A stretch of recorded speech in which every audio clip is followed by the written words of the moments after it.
খাদ্যপণ্যের মূল্য যথেষ্ট স্থিতিশীল আছে। মানভেদে যে কোনো চালেরই মানভেদে একটা রেঞ্জ থাকে, সেই রেঞ্জের মধ্যে 2-3 টাকা 4 টাকা উঠানামা করে। আমরা যেটা পেয়েছি সেটা হলো মূল্য স্থিতিশীল আছে, সরবরাহ পরিস্থিতিও স্থিতিশীল আছে। আর নতুন চাল উঠার কারণে নতুন এবং পুরাতনের মধ্যে একই ক্যাটাগরির, কিন্তু নতুন এবং পুরাতনের মধ্যে একটা পার্থক্য থাকে মূল্যের। এটি স্বাভাবিক, নতুনটা কম থাকে, নতুন যদি ফলন ভালো হয় নতুনটার মূল্য কম থাকে, আর পুরানটা একটু এই এই 1-1.5 টাকার ব্যবধান হয়। খুচরা বাজারে তেল দেখেছি, ভোজ্য তেল, মানে ব্র্যান্ডগুলির সরবরাহ পরিস্থিতিও ভালো আছে, মূল্য স্থিতিশীল। আর একটি জিনিস আপনাদের বলতে পারি যে প্রতিদিন অনেকগুলি সংস্থার মাধ্যমে আমরা প্রতিদিনের মূল্য তালিকা যাচাই করি, প্রতিদিনের অনেকগুলি বাজারের। মূল্য পরিস্থিতি আল্লাহ মেহেরবান যথেষ্ট স্থিতিশীল আছে, সরবরাহ পরিস্থিতিও ভালো আছে। আমার পাশে খাদ্য প্রতিমন্ত্রী মহোদয় আছেন।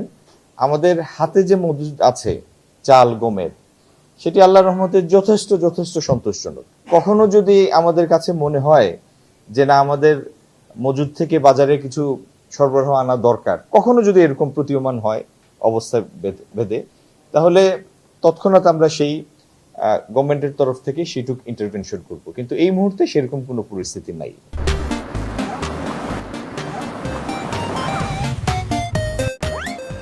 মুদ্রাস্ফীতির একটা ভিত্তিমূল্য ধরা হয়। গত রোজার পর থেকে আমাদের খাদ্যপণ্যের মূল্য আপনারা কারো বলার দরকার নাই, আপনারা নিজেরাই আপনাদের প্রতিদিন, আপনারা তো গণমাধ্যমের ভাই বোনেরা, প্রতিদিন আপনাদের ইলেকট্রনিক মিডিয়া অথবা সংবাদপত্রে প্রতিদিন আপনাদের খবর বের হয়, মূল্য থাকে। আপনি 2-3 মাস 4 মাস আগের মূল্যের সাথে এখনকার মূল্য নিজেই যাচাই করেন, অথবা আগের বছরের মূল্যের সাথে এই বছরের মূল্য যাচাই করেন। খাদ্যপণ্যের মূল্য যথেষ্ট স্থিতিশীল আছে। সয়াবিন তেলের মূল্য আমরা যতটুকু বাড়িয়েছিলাম লিটার প্রতি 4 টাকা, সেটা আপনাদের ডেকে কি কারণে মূল্য বেড়েছে সেটা আপনাদের শেয়ার করে, যে ফর্মুলায় মূল্য স্থির হয় সেটা আপনাদের সাথে তৎক্ষণাৎ শেয়ার করা হয়েছে।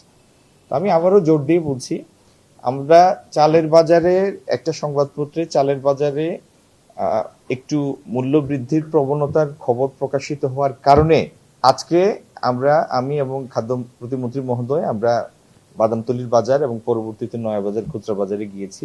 বাজার পরিস্থিতি যথেষ্ট, মূল্য পরিস্থিতি যথেষ্ট স্থিতিশীল, সরবরাহ পরিস্থিতি যথেষ্ট সন্তোষজনক। আমাদের হাতে, সরকারের হাতে বিপুল পরিমাণ চাল মজুদ আছে।